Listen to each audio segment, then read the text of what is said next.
اچھا سر، ایک طرف غامدی صاحب اور اس کے بعد ڈاکٹر مولانا اسحاق مدنی ہے، ٹھیک ہے، وہ ان کا ایک بلنڈر ختم نبوت کے حوالے سے آپ نے اس کو کنڈیم بھی کیا، میں نے ویڈیو بھی دیکھی، یہ دونوں چیزیں، لیکن پھر بھی آپ ان دونوں کو سراہتے ہیں، ان کو اپنا استاد گردانتے ہیں.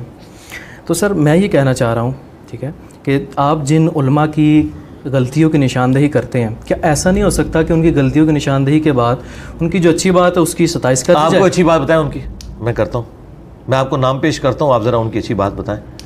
سر جو اچھی بات ہے اس کی ستائش کر، یعنی جو بات اچھی ہے اس کو اچھا کہہ دیا جائے، جو بری ہے اس کو برا کہہ دیا جائے. میرے بھائی اچھی بات بتائیں نا کوئی. غامدی صاحب کی میں اچھی باتیں بتا دیتا ہوں. غامدی صاحب چشتی رسول اللہ، اشرف رسول اللہ کو کفر سمجھتے ہیں. ٹھیک. غامدی صاحب کے علاوہ کون سا عالم دین ہے جو اس کو کفر سمجھتا ہے؟ میں اس کی تعریف کر دیتا ہوں، بتائیں ذرا. غامدی صاحب کی میں اچھی باتیں بتا دیتا ہوں. غامدی صاحب چشتی رسول اللہ، اشرف رسول اللہ کو کفر سمجھتے ہیں. ٹھیک. غامدی صاحب کے علاوہ کون سا عالم دین ہے جو اس کو کفر سمجھتا ہے؟ میں اس کی تعریف کر دیتا ہوں، بتائیں ذرا. ان کو پہلے ذرا جس نے پھدو بنایا تھا پھدو بنا کے رکھو.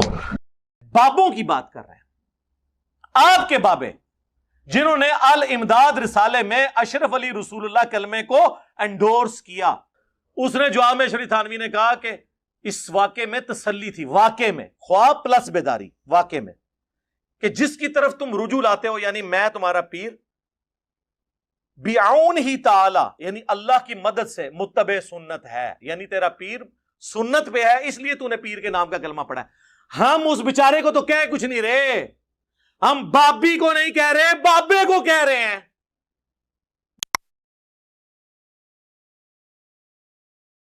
یہ بتایا ہے کہ اس کو تم یہ خیال نہ کرو کہ میں رسول اللہ ہو گیا ہوں، نہیں، اس سے تمہیں اس بات کی طرف توجہ دلائی گئی ہے تمہارے باطن سے کہ جس شیخ کے ساتھ تم متعلق ہو وہ متبع سنت ہے، یعنی خدا کے پیغمبر کی تعلیمات پر عمل پیرا ہے.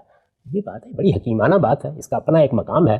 میں اس سارے تصور سے اختلاف رکھتا ہوں، لیکن یہ اختلاف کو بیان کرنے کا موقع نہیں، سمجھانا یہ مقصود ہے کہ جب آپ کسی چیز پہ تنقید کریں تو پہلے اس کو بالکل صحیح جگہ پر رکھ کر بتائیں وہ چیز کہاں کی. جب کوئی آدمی نہ اس بات سے واقف ہے، نہ یہ جانتا ہے کہ یہ صوفیانہ تعبیر کس طرح کام کرتی ہے، نہ اسے معلوم ہے کہ اس میں تصور شیخ کا مقام کیا ہے، نہ وہ دین کے ساتھ اس تعبیر میں اس کے تعلق کو سمجھتا ہے، تو وہ اس چیز کو استخفاف کا نشانہ بنا لے گا، اس کو گستاخی قرار دے دے گا، یہ خیال کرے گا کہ مولانا تو رسول اللہ بن گئے ہیں، ان میں سے کچھ بھی نہیں ہوا، کچھ بھی نہیں ہوا. اس میں تعبیر کی طرف توجہ دلائی جاتی ہے، تو انہوں نے تعبیر کی طرف توجہ دلائی ہے. ہم اس بیچارے کو تو کہہ کچھ نہیں رہے، ہم بابی کو نہیں کہہ رہے، بابے کو کہہ رہے ہیں. لیکن اس کا اس لب و لہجے میں ذکر کرنا یہ میرے نزدیک علم کے آداب سے ناواقفیت کا نتیجہ ہوتا ہے، اور کرتے ہیں بہت سے لوگ اس طرح سے یہ بات کہنا شروع کر دیتے ہیں. تو لوگوں کو پہلے، یعنی آپ نے غلطی پر متنبع کرنا ہے نا، تو لوگوں کو آپ 3 مراحل سے گزاریے. سب سے پہلے یہ بتائیے کہ جس شخصیت کی بات پر میں نقد کرنے لگا ہوں اس کا مرتبہ کیا ہے، اس کا مقام کیا ہے، اس کی خدمات کیا ہیں. اور یہ مرتبہ مقام کوئی صوفیانہ بات نہیں ہے، یہ اس کی کتابوں سے، اس کی تصنیفات سے، اس کی زندگی سے، اس کے علوم سے واضح ہے. یعنی جو آدمی ان علوم کی روایت سے واقف ہے وہ یہ تصور بھی نہیں کر سکتا کہ وہ ان کے بارے میں استخفاف کا کوئی جملہ بھی کہے. طاہر اشرفی صاحب کی بات ہوئی ہے تو اشرف علی رسول اللہ کی بھی بات ہوگی. ہاں جی، اللہم صلی علی سیدنا و نبینا اشرف علی کی بھی بات ہوگی، جن کی نسبت سے آپ کے ابا جی نے آپ کا نام رکھا ہوا ہے. اس آپ کے ابا جی کے روحانی ابا جی نے کون سے کلمے کو انڈورس کیا ہے؟ پھر تو یہ بھی بات ہوگی. ایک بڑے عالم کے بارے میں گفتگو، جس کی بڑی خدمات ہے اور جس نے مسلمانوں کو دین بتایا ہے، جس نے ان کی اصلاح کی کوشش کی ہے، جو بھی اس کا نقطہ نظر تھا.